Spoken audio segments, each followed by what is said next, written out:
Hello everyone and welcome back to TowerGate. It is TowerGate day number 742, 742, April the 5th, 2019, Friday. Yes indeed, it is finally Friday. Oh boy, what a week. Okay, so a lot of people today are talking about this story in the New York Times. I don't really know why. I mean, it's just one of many stories we've seen from the New York Times, the Washington Post, you name it, all the usual suspects. And it's just another one of these stories where the New York Times writes a story where they don't cite any sources.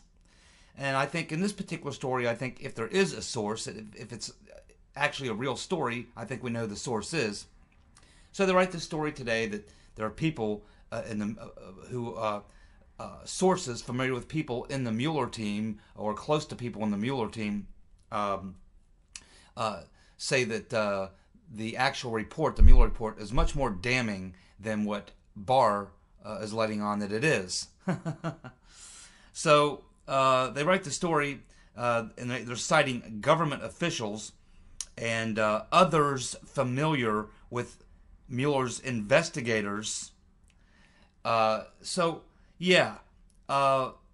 Government officials. You see, this is typical New York Times, Washington Post. Government officials. Anybody can write a story and cite government officials. In the good old days, they would actually cite their source. If their source wouldn't go on the record, they'd find 2 or 3 people to confirm that who would go on the record. They'd get somebody on the record or they wouldn't write the story. But those days are gone. The Washington Times, the Washington Post, the New York Times, all the usual suspects, this is all you ever see. This is all we've seen for the past 2.5 years. Of all the lies they've told have all been sources inside, government sources, people in the know. I mean, they never cite a single damn source. They just literally make stuff up out of whole cloth. But let's just assume for a moment that this story is true, and it wouldn't surprise me, and they actually do have a source. I think I'm pretty damn sure who that source is. I think most of you probably can guess. It would be Andrew Weissmann, of course. Andrew Weissmann. He was the guy that was leaking all throughout the Mueller investigation. Not just leaking, but actually meeting with journalists, briefing journalists, doing Q&As with journalists. He was given the dossier 2 months, 3 months before, longer than that. He was given the dossier in the summer of 17 or 16, so long before he was ever on the Mueller team. He had already seen the dossier, had contact with briefings with Bruce Orr. I mean, the whole 9 yards. Come on, man. So all that this is about is to provide some fodder for the narrative that Barr is covering up for Trump. And another one of the sources that they mention is some of Mueller's sources. You know, they say source, government officials, sources close to some of Mueller's investigators, but they don't name them. Never any names. And of course, Weissmann is too big of a coward, too big of a coward to come out and make a charge and do it publicly so that you know it's coming from him. This coward never comes out and makes his allegations and stands by them. He always leaks this stuff to the media, and of course he will not let them actually use his name as a source. So this is why it smells a lot like Andrew Weissmann to me. This is classically what he does. But there's a backstory to this that's obviously not being talked about, and I don't think I've talked about this at this point because I didn't think it was all that relevant to anything we were talking about at the time. But One American News, Jack Posobiec, actually did this story about 2 or 3 weeks ago. And the story he did about 2 or 3 weeks ago is that when Barr came in, he sat down with Mueller and he said, "Show me what you got." And at which point, apparently, Mueller went through basically what evidence he has and this and that and the other thing. And Barr essentially said, well, so basically you don't really have anything. At which point, apparently, Mueller said, yeah, well, you know, my lead investigator, Weissmann, is right now working on possibly pursuing a RICO investigation against Trump. At which point, Barr's like, no way. No. There's not going to be... You've been investigating this for 2 years. You don't have nothing. Shut it down. It's time to shut it down. And so basically what Posobiec is saying is that Barr talked to Mueller, decided he didn't have anything, and told him to shut it down. Apparently Mueller said, well, my chief investigator is looking right now at opening up a new avenue into RICO violations, at which point Barr said, no, you're not going to go on a fishing expedition anymore. You've occupied 2 years of the president's term in office. You're not going to spend the entire 4 years of his presidency running this fishing expedition. Shut it down. And this is apparently what happened according to Posobiec. So it's understandable that Weissman would be pissed, because what happened the day after Barr had this meeting with Uncle Bob, the executioner? Weissman packed his bags and left. So Weissman is pissed off because he was supposed to bring down the president. If he couldn't do that, he was supposed to prolong this investigation to at least get enough information out there that he might be able to get impeachment hearings or something like that, or at least destroy the president. That all went foul, and they have screwed it up. And so now it's he's crying over, the fact that he got shut down. And so it's very likely, if there's any truth at all to the story, that the person that's the source is Andrew Weissman. That would be my guess. And so I don't really make anything of this story. I mean, it's going to go nowhere. As I said yesterday, it really doesn't matter. I mean, Uncle Bob, the executioner, just spent 2 years. The FBI spent more than a year before that. That's 3 total years investigating this stuff, and they can't find it. They can't find anything. That's with what, 20 lawyers and 40 FBI agents? 50, 60 million dollars? And they couldn't find anything? I would think if you spent those kind of resources on anybody, you could find something. Apparently Trump must be clean as a whistle. So I don't make anything of this story. It's just I just cash it in with hundreds and hundreds of other stories that have been written by the New York Times and Washington Post, where they will not cite their sources, either because their sources are made up or because they're too cowardly to step forward and actually back up what they say and put their own credibility on the line, which they never do and never will, because there's probably nothing to it. So I don't make too much of the story. I'm not going to waste any more time on it, but it is kind of what everybody's talking about today. So I'm just saying, pay no attention. It matters. It doesn't matter. It's just another story. It'll disappear a day or two from now. Everyone will forget about it. But don't be surprised that you got Andrew Weissman and these other people from the Mueller team sitting out there crying over spoiled milk. And, this kind of stuff is going to continue, I think. And it probably won't stop until they finally expose the truth about what really happened. And that will probably shut these people up. That's why it needs to happen, and it needs to happen quickly. Now, there's more going on with this, so we'll just continue on, and you'll kind of see where I'm going with this. Okay, so now we have Nadler basically saying that Barr is giving him the cold shoulder. And what I think about that is Barr is finally getting a taste of what the type of goons that Trump has been dealing with for the past 3 years, because now they're attacking him. Now, I'm not so sure this is a good idea, because ultimately, why do you want to piss Barr off? I mean, he could start, launching subpoenas and indictments against Comey, McCabe, Obama, Clinton, the whole 9 yards. I mean, he's got enough evidence for sure. He's looking at all these things. It appears, we keep hearing rumors, and I think they may be true, that he is acting on some of this stuff. There could be a special counsel appointed. He could be investigating these things. Who knows? But my guess is that pissing off Barr right now is probably not the best idea, because, I mean, he's literally got the ability right now as the Attorney General to turn this entire thing on its head, which is exactly what he may do, and why you want to press this guy and push on this guy, because he's not the type of person who's going to be intimidated by Schiff or any of Mueller's former team or anything like that. That's, Barr's been around the system for too long, and this is not going to work on him. So it's a little risky, in my opinion, to be pushing on him like that, and I'm kind of glad they're doing it. Maybe they'll piss him off so bad he will appoint a special counsel and go after these perps. But as he's looking at these things, and that Barr is looking at all of this stuff, we know that for a fact. Nunes is getting ready to send him a dozen, maybe 2 dozen criminal referrals. Lindsey Graham has had several conversations with Barr, and has assured us that he is going to look into these things. He's getting ready, Graham's getting ready to launch his own hearings. That will likely result in criminal referrals and things and such. But what happens, because Barr knows as much about this stuff as we do, if not a lot more. He's been following this story. He knows everything. He's probably seen this intelligence. He's probably working on it right now. So what happens when Attorney General Barr discovers that Mueller and the Mueller witch hunt was nothing more than an extension of the original coup?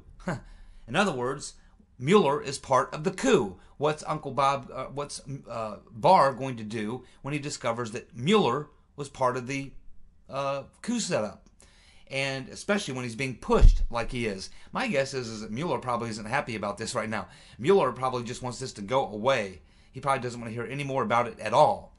But I don't know how you can dig into this thing and not find that Mueller's investigation was nothing more than an extension of the original investigation.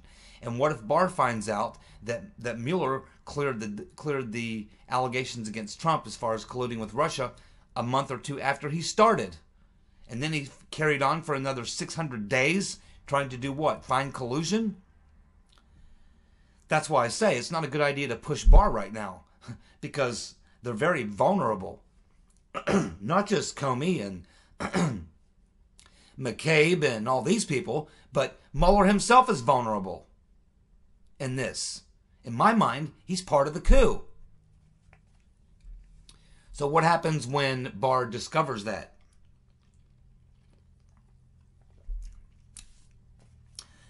My oh my. There's a lot to think about there. We'll just have to see how it's going to go. Originally, I wasn't all that convinced that Barr was actually going to do anything. But the closer I watch him, the more I watch, the more I think that he may actually do something.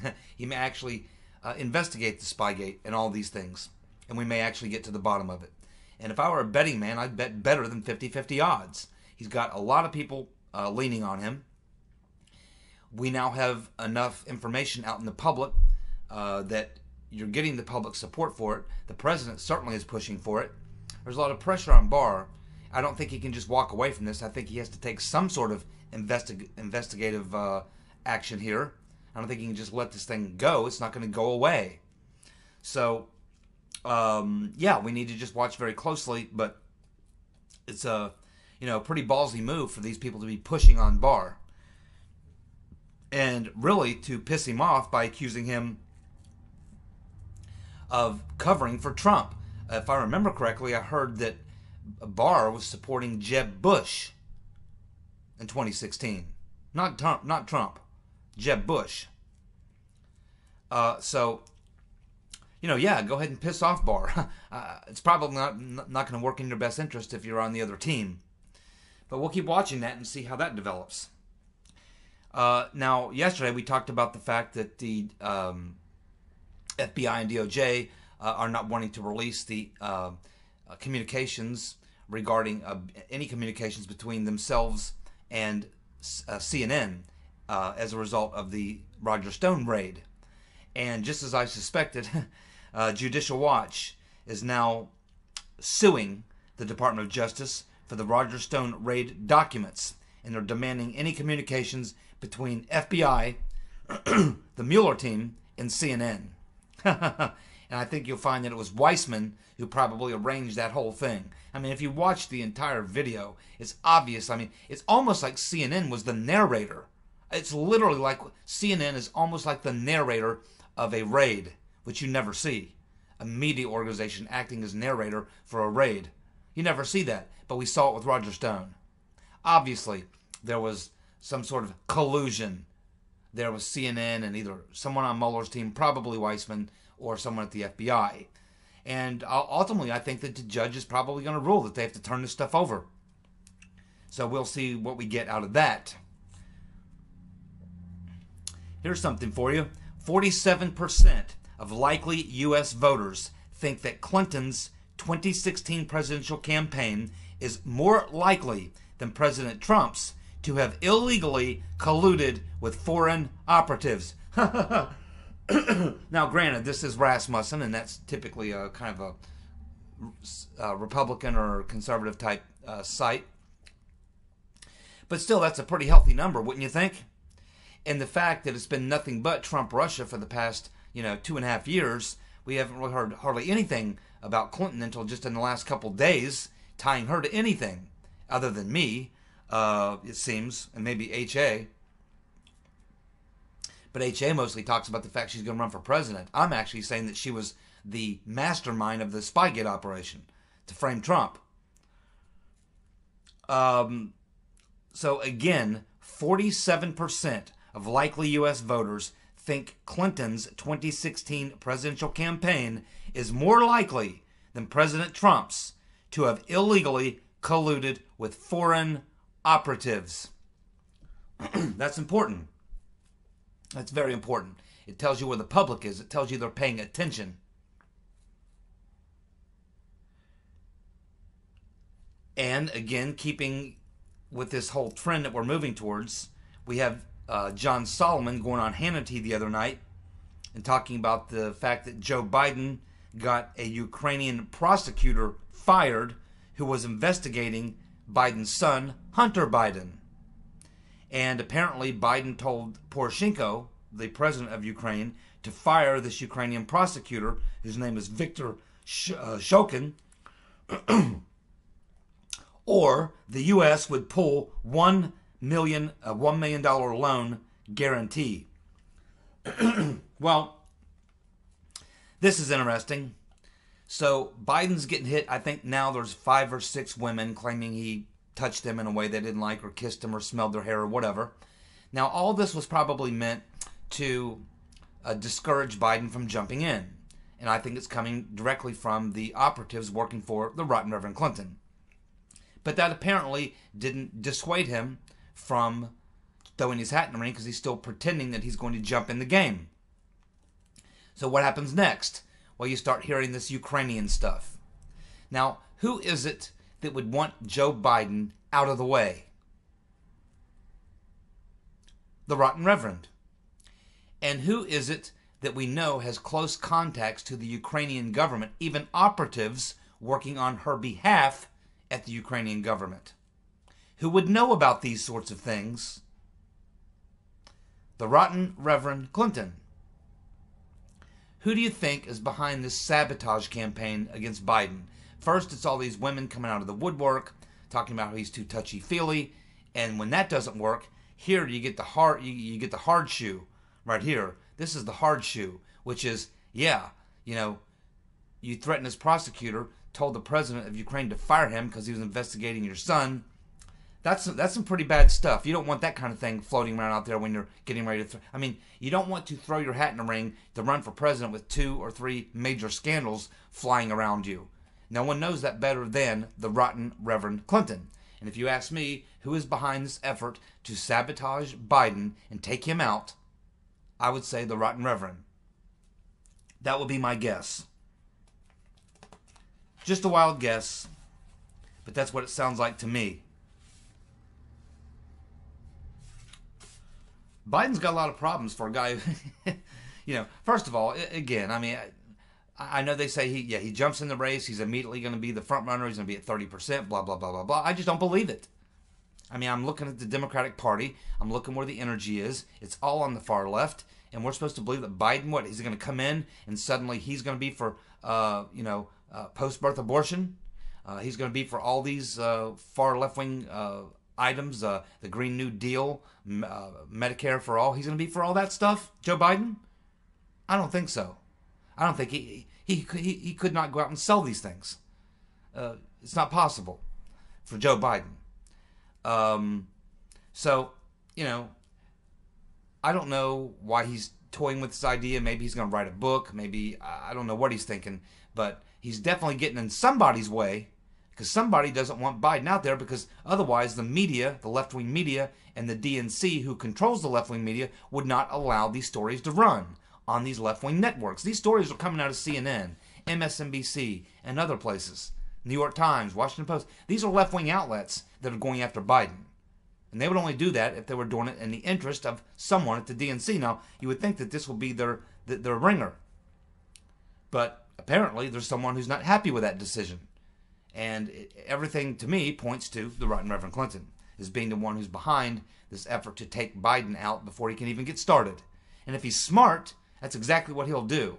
He's got a lot of problems. He doesn't want this Ukrainian thing popping up. There's a lot of smoke right now going on around Ukraine, and it's going to find itself becoming more and more in the news as we move forward in the weeks to come because of the other things going on in Ukraine relating to Spygate. And, you don't want to be in the middle of any of that. Ukraine's a horribly corrupt country, a lot of corruption going on.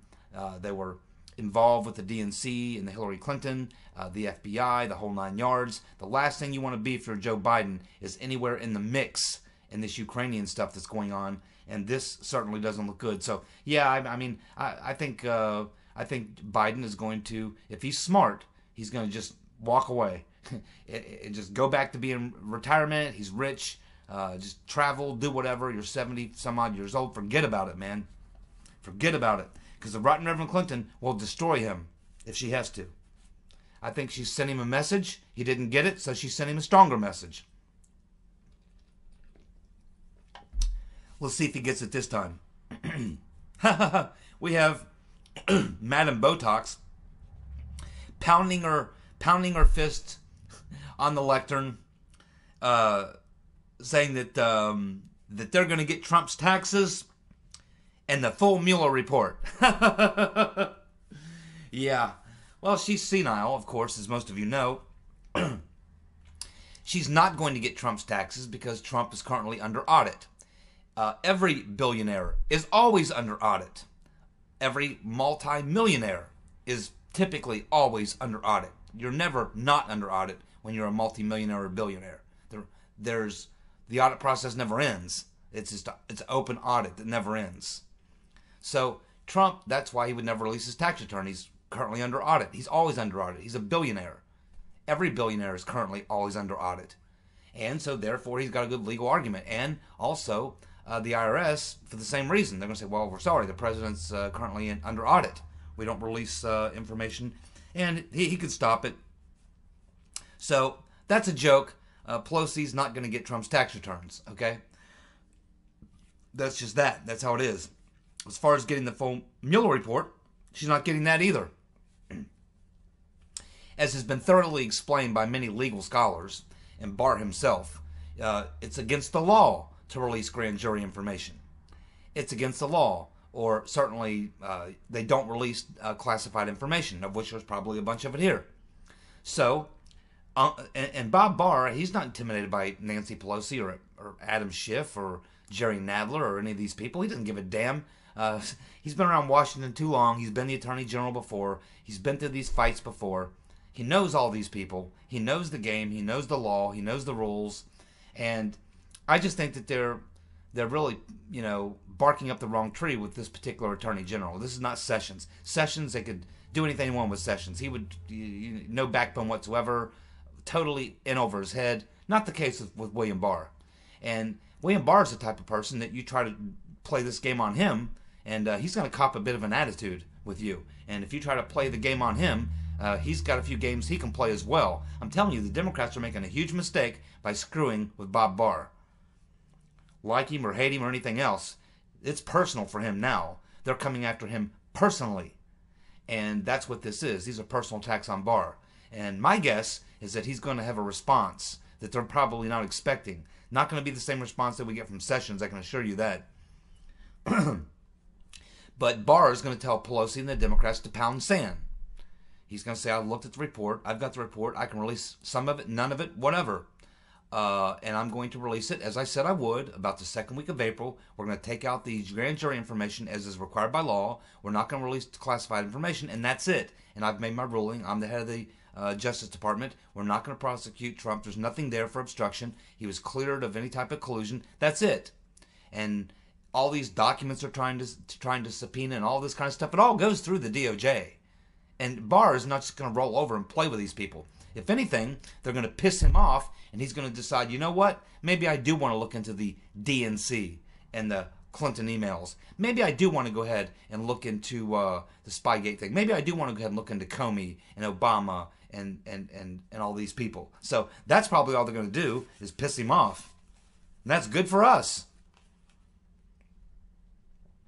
Now, speaking of the Clintons, following last year's disastrous speaking tour, the Evening with the Clintons, that was essentially canceled early because lack of interest. I mean, do you remember they were looking for like several $100s a ticket, and by the time they got down to it, nobody was showing up. You couldn't give tickets away. They were selling tickets for $7, and even at $7, they couldn't get people to come in and spend an evening with the Clintons.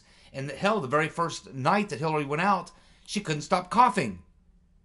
She still got the coughing thing going on. She's a sick woman. But now, despite the fact that their previous Meet the Clintons tour, Evening with the Clintons tour, was a dismal failure, they're getting ready to do it again. Why do you think that is? Yes, that's right. The Clintons are now planning a new tour of the nation. This time, though, they're going to be featuring Hollywood star power. That's what the reason we get anybody to show up, we didn't have any star power. Yeah, we don't have any anymore. But we can bring some movie stars along. Have them show up at an Evening with the Clintons and some movie stars. Maybe that'll bring some people in for more than $7 a head. And so far, they've got people like Ben Stiller, Jordan Klepper, whoever that is, Tony Goldwyn, whoever that is. I don't know who these people are. I know who Ben Stiller is. So now they're going to do an Evening with the Clintons, but they're going to have to bring along a Hollywood idiot with them at most of these events. And they have like 10 or 12 of them on the schedule. My prediction is they're still not going to get anybody to show up. I don't care if they're paying you $7 to come in and sit and listen to it. You couldn't pay me $150, $200, maybe $500. You'd have to pay me quite a bit of money just to come in and sit and listen to the Clintons talk for an hour or two. I would come, if you paid me $500, I would come in, I would bring a good book and a set of earplugs. Take the $500, read a few chapters, and leave. That's the best you'd get out of me. But yeah, it is hilarious that the Clintons, these people are just, they're completely out of touch with reality. They don't realize that they're past the age of relevancy. No one cares about them anymore. No one really likes them very much anymore. I mean, Clinton, my God, he's the poster boy for the Me Too movement.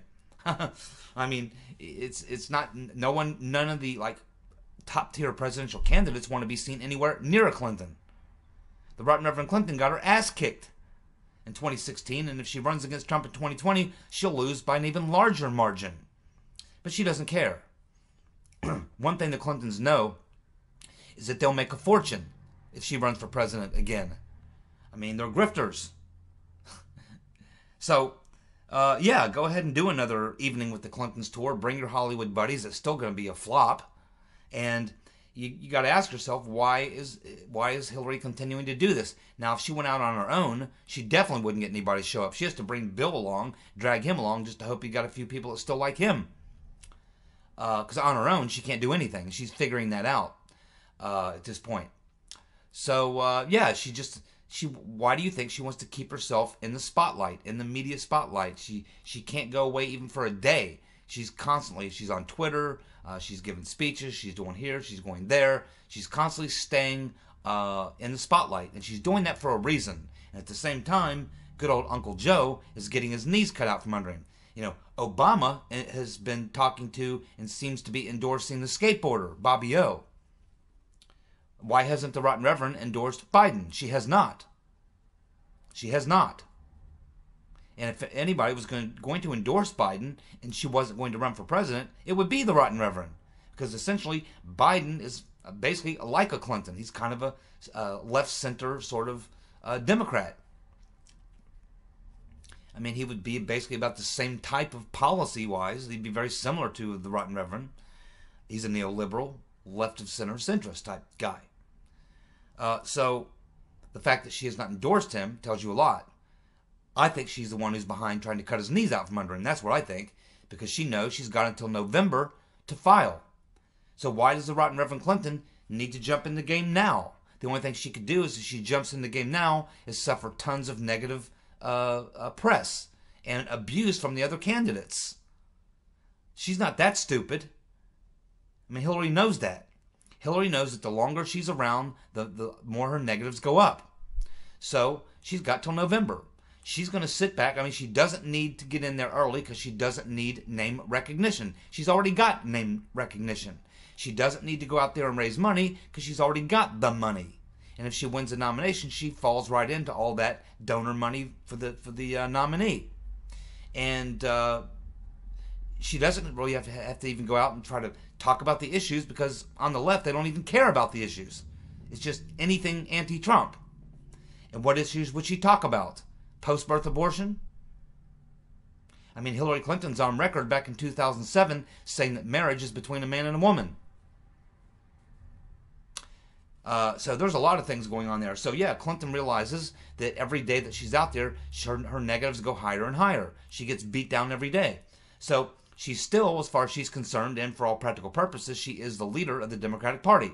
She was the last national candidate to run, Democrat to run for presidential office, so that kind of makes her the de facto leader of the Democratic Party. So she's got these things in the bag. She doesn't need to throw her name out there or get into the game until November. She would much rather sit back and watch the 7 or 8 or 9 or 10 far left-wing Democrats battle it out and beat each other to death and absorb and use up all that money. She can just walk in at the end of the year, October, November, walk in at the end of the year and walk right in and probably be the front runner on day one. She will have taken Joe Biden out of the game. She will take anybody out of the game who jumps in who might be a serious contender, whether it's Bloomberg or anyone else. She's keeping that spot warm for herself. That's exactly what she's doing. By the way, did you know that Beto, the skateboarder, is worth $9 million? $9 million. That's what his net worth is. And of course, his father-in-law is a billionaire. That's pretty funny. I wonder if the left-wing fanatics know that Beto is a multi-millionaire, just like Bernie. Just like Bernie. Bernie owns 3 homes and all those other things. He's a multi-millionaire. That's right.